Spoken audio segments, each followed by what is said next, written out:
මුල්ලමාවිය සංවර්ධනය වෙලා නැහැ. මගේ වීඩියෝ එක කණ්ඩ හදන්නේ. මගේ වීඩියෝ එක මාලෙට වඩා උසයි. මේවට කියන්නේ කැකිල්ල කියලා. හොඳේ කැකිල්ල. කැකිල්ල නෝ. මම දැන් කැකිල්ල කියන්නේ.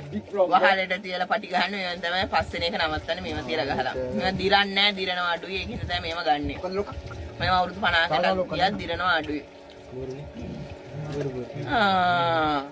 අනේ පොඩි කට කියලා දීපුවා.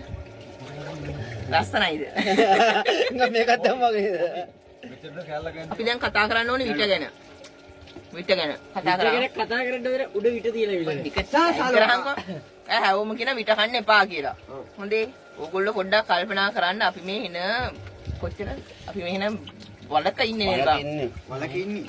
අඩි ගානක් පාල්ලට බහැලා අඩි ගානක් ඊට ගිහිල්ලා. ඉතින් අපිට තියෙන එකම දේ වතුරයි විටයි විතරයි.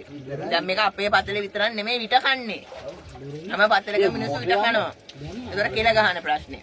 අපි කෙල ගහන්නේ මේ ගලාගෙන යන වතුර තියෙන්නේ. ඒවා ගලියෙන් මෝටරයෙන් උඩට යවනවා. ඉතින් ඒ වතුරත් එක්කම ඒවත් යනවා.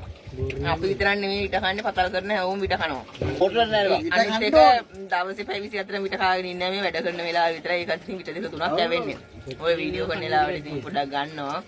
ඒකට ඉච්චර ගණන් ගන්න එපා ලොකුවට මේ අබ්බැහිමක් නෑ නේද? හිතන්න එපා සහෝදරනේ මිත්‍රනේ. මම උග්ගෝදලා කරනවා. ගහන්න එපා ගුවොත් එහෙම. ගහන්න එපා ගුවොත් උග්ගෝසල කරනවා. කරන හැමෝම ඉතින් විට ගහන්න කනවා. එපා කියන්නේ කවුද? හැමෝම මේ විට බුලත් කනවා. කනවා. පිට ගන්න නැතුව ඉතින් බෑ මේ වගේ වැඩ කරද්දි. අනේ මට බුලත් කොලේකින් ආචාරයක් කරන්න දෙන්න බව කරා.